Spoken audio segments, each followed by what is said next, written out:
My name is Melissa. My husband Paul is a light novel writer and a freelancer who handles various writing-related jobs. I support him as a secretary in his private office. I was working with my husband as usual. Oh, it's 3 p.m. I wonder if I can take a break. Contrary to my wishes, the sound of the front door opening with a thud echoes throughout the room. Both Paul and I pull a grim face. Paul, tea! The one who opens the living room door with a bang is Paul's older sister, Donna. She's supposed to be living at her parents' house, yet for some reason, she comes over every day at 3 p.m., drinks tea, gobbles up all the snacks we've received as gifts, and then goes home. Again, I'm in the middle of work. It's fine, right?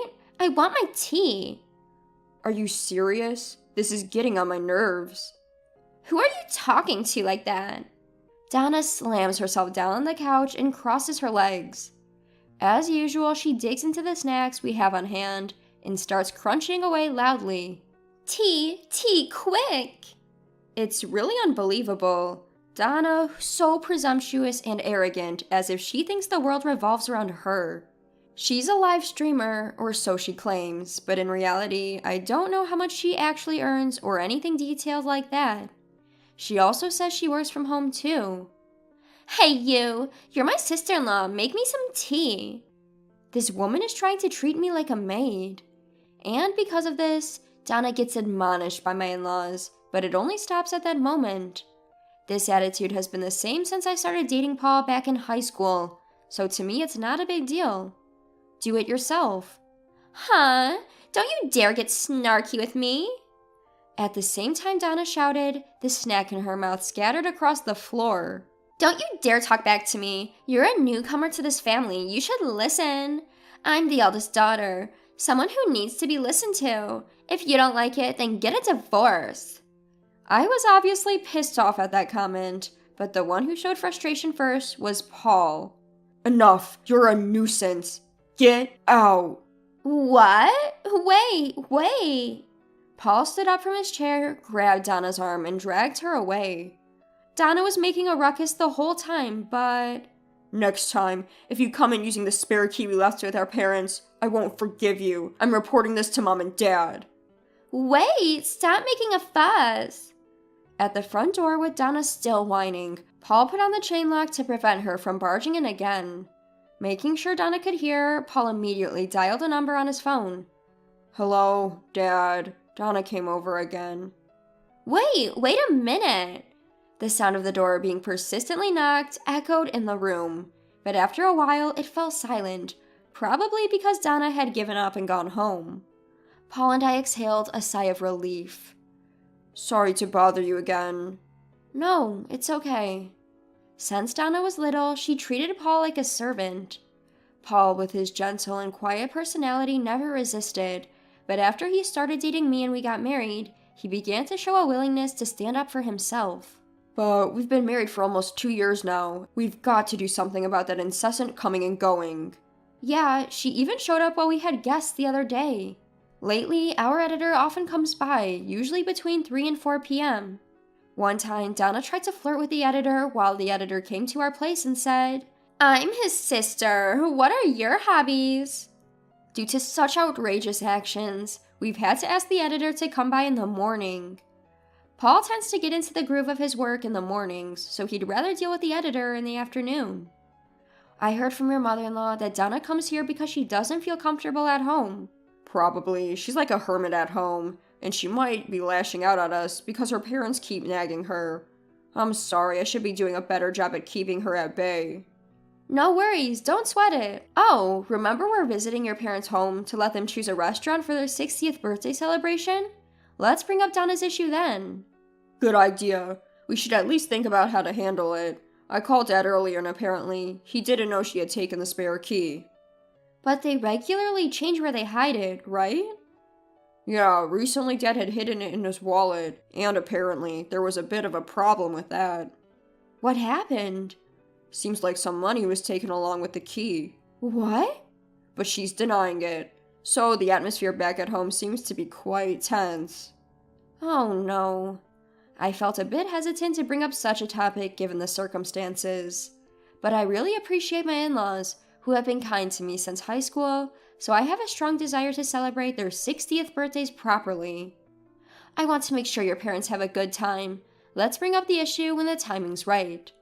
Yeah, let's do that. Oh, by the way, what kind of restaurant did you choose? I've printed out some options. Want to take a look? Okay, let's see them. I showed Paul the information about the restaurants I had narrowed down as potential choices. Given that Paul was working so hard, I wanted to be supportive in this aspect. And for the celebration, I planned to let the in-laws choose from the shortlisted options. A week later, we pressed the intercom, but there was no response from the in-laws' house. That's odd. Mom and Dad should be home. Oh, their car is missing. Maybe they went out. Could be shopping. Maybe they're buying stuff for our visit? Well, it doesn't matter. Let's just go in and wait. Using the house key, Paul opens the front door. As we entered from the entrance, the sound of hurried footsteps echoed from the second floor. The one who descended the stairs with a noisy clatter was Donna. Sis, if you're here, couldn't you at least answer the intercom? Shut up! I'm busy. Hello, sister-in-law. As usual, Donna showed no courtesy with her greetings, but there was another reason why the reclusive Donna hurriedly came downstairs. You guys set up the place for Dad and Mom's 60th birthday celebration, didn't you? Ah, yes, that's right. Why? Where is it? Tell me. Huh? Huh? You said you weren't going to attend, sis. I've changed my mind. Just show it to me. Here it is. Originally, Donna had planned to skip the 60th birthday celebration. Is there a need to celebrate that? Haha. Donna said the real reason was something no one would expect to hear from their actual daughter. However, for some reason, she decided to attend. Wow, the great writer, huh? You must be doing so well. You've picked up quite the fancy restaurant, haven't you? Looking at the information she forcefully snatched from Paul, Donna chuckled snidely. What's wrong with you? Stop saying things that get under my skin. Why not? You must be making quite a bit, huh? Although, I'm earning multiples of that, just so you know, haha. She always says such things to put Paul down. If she really is earning multiples of his income, she must easily surpass $100,000 annually. Notes that there is absolutely no evidence for this. Also, it was Melissa who chose the restaurant, okay? Can you stop being so rude? Then Donna began to stare intensely at me. I felt uncomfortable under her gaze and pulled back asking, what is it? However, Donna began to say something outrageous. There we go, there we go. Paul, you've finally seen this woman's true colors, haven't you? What? Huh? Well, whatever, haha. I'm looking forward to the celebration. See ya. Donna forcefully pushed both Paul and me out of the entrance. For some reason, she kept the document. She just had to make a nuisance of herself again. Well, it's okay. We can print out the restaurant details anytime, and later we can confirm with my mother-in-law and father-in-law by showing them the photos, right? As it turns out, our in-laws seemed to have forgotten about our visit that day and had gone to a Sunday farmer's market. We received an apology from them later. After finalizing the venue and completing the reservation, we welcomed the day of the 60th birthday celebration. Everyone was to meet on site. Donna and our parents had arrived before us. We had an awkward exchange with Donna before, and though we tried not to dwell on it, her smug smile when she looked at me stirred a bad feeling in me. Despite this, we went ahead and entered the restaurant. We were guided to a private room, and the room was a traditional Japanese-style room. It looked much more beautiful than the pictures I saw online. Just as my father-in-law and mother-in-law were admiring the room with smiles on their faces and about to say something, "Don't let yourselves be fooled, Dad and Mom." Donna suddenly spoke up from behind us, grinning mischievously. Then, all of a sudden, Donna pointed a finger at me and yelled, "You're after our family's wealth, aren't you?" Startled, not only me, but also Paul, my father-in-law, and my mother-in-law were in blank surprise. Wealth? What? I had absolutely no idea what was going on. Huh? Are you nuts? We're just an ordinary mid-class family. Paul angrily retorted at Donna, but Donna's drama was far from over. As the eldest daughter, I'm set to inherit this house. You're planning to target my parents well too, aren't you? I won't be fooled. I really don't understand what you mean. What made you think I would do such a thing? I was completely lost and tried to ask a question, but Donna didn't seem to have any intention of answering. I've seen through you from the beginning. You're a dangerous woman. You've got close to Paul for his wealth, and this proves it. No way, we've been dating since high school. If she wanted to marry a rich person, she would have married someone else. Donna just snickered at Paul's disbelief and started boasting. Normally, a woman who isn't after money would choose a restaurant with a more reasonable price. Look at this lineup, all expensive restaurants. Donna handed over some documents she had taken from Paul a few days ago. So, what? Don't you get it? In other words, this woman thinks she can do whatever she likes with your wealth. Do you get it? Men are so simple, ha ha ha.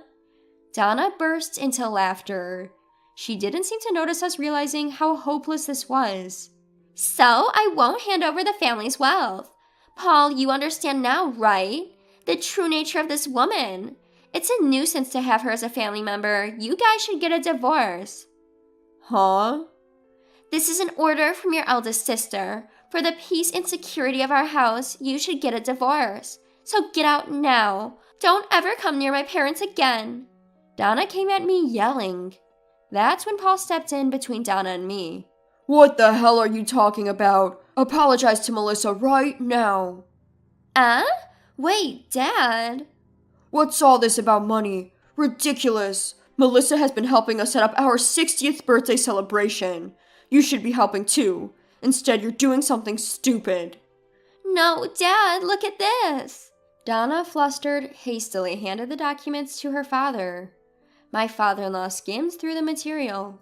If you look, you'll understand. She's chosen incredibly expensive places. She's going to drain all the wealth of a middle-class family like ours. And all the money is going to come from you and Mom. Right? I'm not wrong, am I? My father-in-law let out a big sigh. Of course, I, Paul, and my mother-in-law were at a loss for words. What? Sis, we're paying for the 60th birthday celebration. Huh? Donna's eyes were wide with surprise. Of course, it would be a bit too much to have the person we're celebrating pay. Wait. So this woman is still spending Paul's money however she pleases. Look, I was right all along. What are you talking about? Melissa's working with me, you know. My salary is Melissa's salary too, and there's no reason for anyone to complain about it. But, this place is really expensive. This too, and this. Don't you think so, Mom? Donna turned to her mother for help, seeking an escape.